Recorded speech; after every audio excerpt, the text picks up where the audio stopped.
राज्यातील नागरिकांच्या आरोग्याशी खेळ करणाऱ्यांविरोधात अन्न व औषध प्रशासनाने मोठी धडक कारवाई सुरू केली. IAS तुकाराम मुंढे यांनी पदभार स्वीकारल्यानंतर धडक मोहीम भेसळखोरांविरोधात उघडण्यात आली आहे. गेल्या 6 दिवसात राज्यात 203 ठिकाणी छापे टाकण्यात आलेत. या मोहिमेत आत्तापर्यंत सुमारे 1,58,28,000 रुपयांचा प्रतिबंधित व भेसळयुक्त पदार्थांचा साठा जप्त करण्यात आला आहे. तर 102 जणांना अटक करण्यात आली आहे. 68 आस्थापना सील करण्यात आल्या आहेत. तुकाराम मुंढे साहेब भारताचे पंतप्रधान व्हावेत अशी इच्छा व्यक्त करतो आणि ती पूर्ण व्हावी अशी परमेश्वराकडे मागणी करतो. मुंढे साहेब यांना 2029 इलेक्शनच्या वेळेला मुख्य निवडणूक आयुक्त म्हणून नेमणूक केली पाहिजे. येत्या विधानसभा निवडणुकीसाठी कॉकरोच पक्षाने तुकाराम मुंढेंना मुख्यमंत्री म्हणून घोषित करून महाराष्ट्राचे भविष्य घडवावे. भेसळयुक्त औषधाला परवानगी देणाऱ्या मोदी, शाह आणि फडणवीस यांनाही अटक करावी. मुळापासून भ्रष्टाचार उपटून काढावा मुंढे साहेबांनी. नेमकं घडले काय ते सविस्तर पहा. त्यापूर्वी चॅनलवर नवीन असाल तर चॅनलला सबस्क्राईब करून बेल आयकॉनवर क्लिक करा. अन्न औषध प्रशासनावर आलेत तुकाराम मुंढे, IAS ऑफिसर. आता तुकाराम मुंढे, आता ह्यांच्याविषयी काही मी वेगळी ओळख करून द्यायची काहीच गरज नाही. हे व्यक्तिमत्व उभ्या देशामध्ये प्रसिद्ध झालं असेल. महाराष्ट्रात तर प्रत्येक लहान शेंबड्या मुलाला सुद्धा तुकाराम मुंढेंचं नाव माहितीये. हे तुकाराम मुंढे नावाचं हे व्यक्तिमत्व जवळपास 25 बदल्या सहन केलेला आहे. आपल्या कारकिर्दीमध्ये 25 बदल्या सहन करणारा हा एकमेव अधिकारी असावा कदाचित. अगदी नवी मुंबई पासून त्यांची प्रकरण आपण पाहिली. कुठेही कॉम्प्रोमाइज नाही, तत्वांशी, नियमांशी कॉम्प्रोमाइज नाही. खर तर ह्या अशा माणसांनी खर तर इलेक्शन कमिशन ऑफ इंडिया सारख्या त्या संस्थेचं अध्यक्षपद घ्यायला पाहिजे. सरळ सुतासारखे सरळ करून ठेवतील. या अन्न औषध प्रशासनामध्ये 10वा दिवस, 10व्या दिवसात एवढ्या कारवाया उभ्या राज्यभर धाबे दणाणलेत. व्यापाऱ्यांचे, साठेबाजांचे, भेसळ करणाऱ्यांचे. अगदी दूध सोडलं नाही, अगदी तूप सोडलं नाही, अगदी तुमच्या उसाच्या रसात टाकतो तो बर्फ असतो ना, तो बर्फ सुद्धा सोडला नाही भेसळ करण्यामध्ये. आंबे व्यापाऱ्यांवर ज्यावेळेस कारवाई होते, मी समजू शकतो ही कारवाई किती खालून सुरुवात झालेली आहे. पण माझ्या एका साध्या प्रश्नाचं उत्तर द्यायचं. आज तुकाराम मुंढे बघा, आता त्यांचा ऍव्हरेज 25 वर्षांच्या त्यांच्या त्या बदल्यांचा काळ जर आपण पाहिला, त्यांचा ऍव्हरेज कालावधी हा 2 ते 3 महिन्यांच्या वर जात नाही. मागची बदली त्यांची 45 दिवसातली, त्याच्या अगोदरची काहीतरी 2 महिन्यांमध्ये त्यांची बदली झालेली आहे. म्हणजे कमीत कमी त्यांचा 45 दिवसांचा सुद्धा कालावधी असतो आणि जास्तीत जास्त 3 महिन्यांचा सुद्धा असतो. एवढ्यामध्ये त्यांचं ते पेंड्युलम हलत असतं. म्हणजे तो त्यांचा कालावधी, त्यांच्या सर्व्हिसचा कालावधी एवढ्याच हलत असतो. पुढच्या वेळेस त्यांची बदली झालेली असते. आता सुद्धा त्यांची बदलीची चान्सेस फार जास्त आहेत, कारण पंगा आता पतंजलीशी होणार आहे. पतंजली, तुम्हाला आता पतंजली म्हटलं तर काय आणि का पंगा हे काही तुम्हाला सांगण्यासारखं आहे का?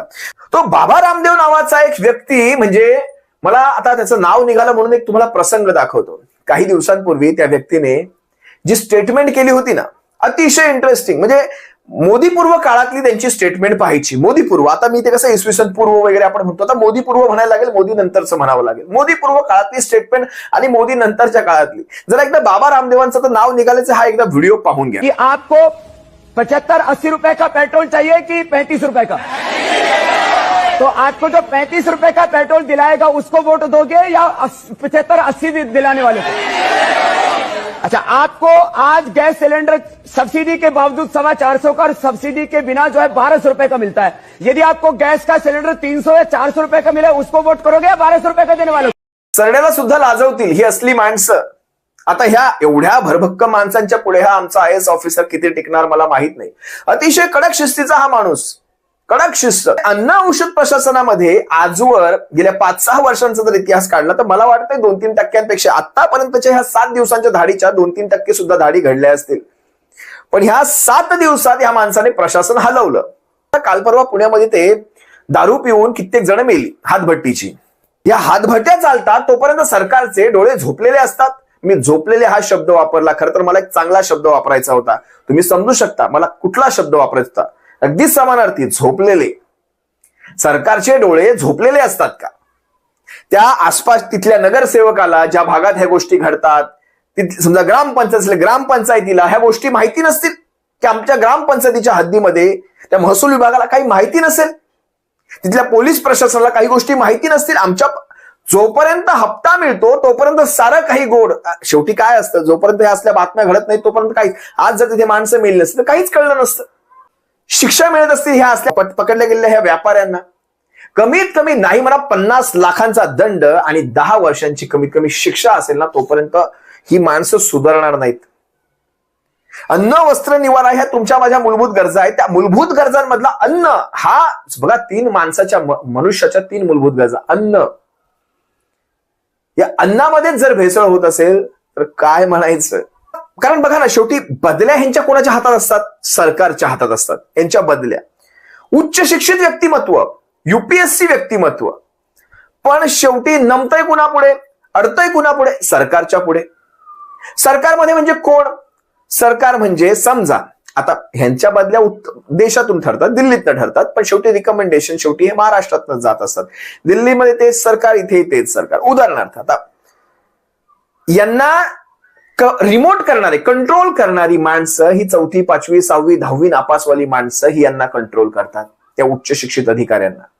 मग समजा उद्या ह्या अधिकाऱ्याने गव्हर्नमेंटमध्ये यायचा प्रयत्न केला, याने समजा एखादी निवडणूक लढण्याचा विचार केला, तर मला खरंच सांगा, तुमच्यापैकी 100 पैकी 99 जण नाकं मुरडणार.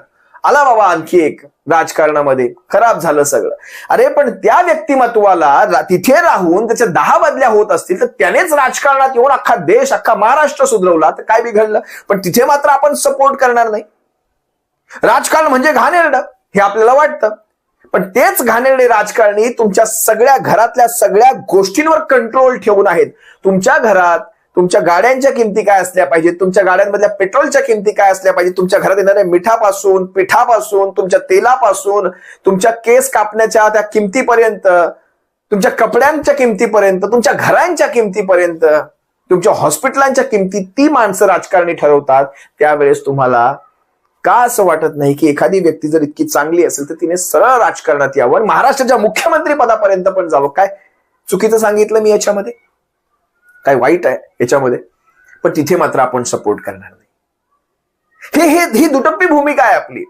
तुम्ही दक्षिण भारताकडनं शिका. तिकडची माणसं ज्यावेळेस त्यांच्या चित्रपटातल्या हिरोना निवडून देत असतात ना, कारण त्यांचा विश्वास असतो जर तू चित्रपटात ही गोष्ट करू शकतो, तू खऱ्या आयुष्यातही ही गोष्ट करू शकतो. देतात निवडून ते. तुम्ही पहा, आजवर दक्षिण भारतात इतिहास राहिला आणि दक्षिण भारतातला आजवरचा कुठलाही मुख्यमंत्री असो, कुठलाही अधिकारी असो, याने आजवर त्यांच्या मातीशी आणि त्यांच्या भाषेशी किंवा त्यांच्या राज्याशी, त्यांच्या संस्कृतीशी, त्यांच्या स्वाभिमानाशी कधी तडजोड केली नाही. आजवर कुठलाही निघो. त्यामुळे कधी बघा, त्यांच्या राज्याच्या स्वाभिमानाचा प्रश्न येतो की सारी विरोधक असतील, सगळे एकत्र येतात. तुम्ही पाहिलात हे, आता पाहिलात थलपतीच्या वेळेस तुम्ही पाहिलात, सगळे एकत्र बसले, पण तिसऱ्याला त्यांनी उभा केला नाही. ज्यावेळेस असे अधिकारी ज्यावेळेस त्यांच्या बदल्या होत असतात, त्यावेळेस कमीत कमी आपण एखादी सोशल मीडिया मुवमेंट चालवून रस्त्यावर उतरून त्यांच्यासाठी सरकारच्या पुढे आपण आलं पाहिजे आणि सरकारला ठासून सांगितलं पाहिजे अधिकाऱ्याची बदली करायची नाही. यावर आता तुम्हाला काय वाटतं ते कमेंट करून नक्की कळवा. व्हिडिओ आवडल्यास लाईक करा, शेअर करा, सबस्क्राईब करा आणि बेल आयकॉनवर क्लिक करा. तसेच आमच्या फेसबुक पेजवर नवीन असाल तर सत्य मराठी या फेसबुक पेजला फॉलो नक्की करा. धन्यवाद.